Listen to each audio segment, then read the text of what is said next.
توجہ میرے دوستوں، امام اعظم ابو حنیفہ رحمہ اللہ کی اس قانون اسلام کی کتابوں کا نام ہے فقہ حنفیہ۔ لوگ کہتے ہیں اگر تمہیں محبت ہے رسول اللہ سے تو فقہ محمدیہ نام رکھتے، فقہ حنفی کیوں رکھا؟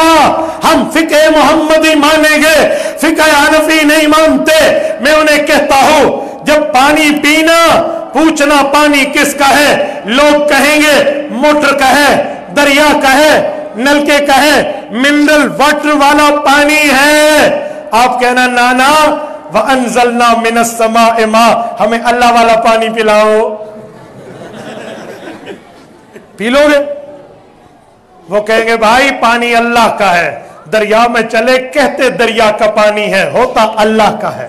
پانی اللہ کا ہے، ٹینکی کے ذریعے موٹر سے نکلے کہتے موٹر کا پانی ہے، پانی اللہ کا ہے۔ بھائی پانی اللہ کا ہے، نکلے نلکے سے تو کہتے ہیں نلکے کا پانی، پانی اللہ کا ہے۔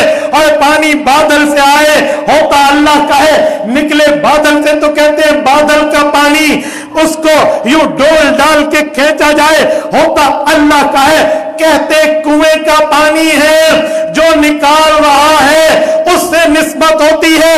اور بات حضور کی ہے، فقہ حضور کی ہے، مسئلے حضور کی ہے، یہ مسائل شریعت محمدیہ کے ہیں۔ ابو حنیفہ نے صرف لکھ کے دیا ہے تو پہچان کے لیے فقہ حنفی کہتے ہیں،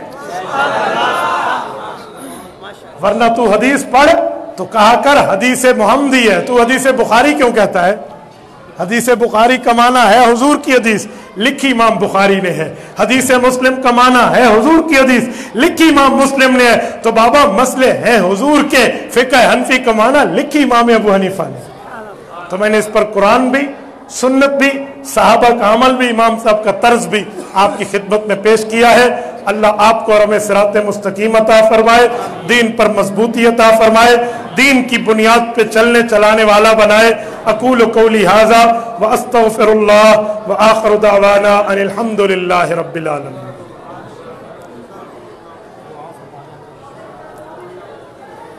بیٹا انجینئر کہہ رہا ہے فلاں فلاں، انجینئر کے سوالات میں حل کر چکا ہوں، آپ میرے یوٹیوب اٹھا لیں۔ ایمان کی بنیاد غیب پر ہے یا عقل پر ہے؟ غیب پر ہے۔ اللہ آپ کو خوش رکھے، جزاکم اللہ تعالی۔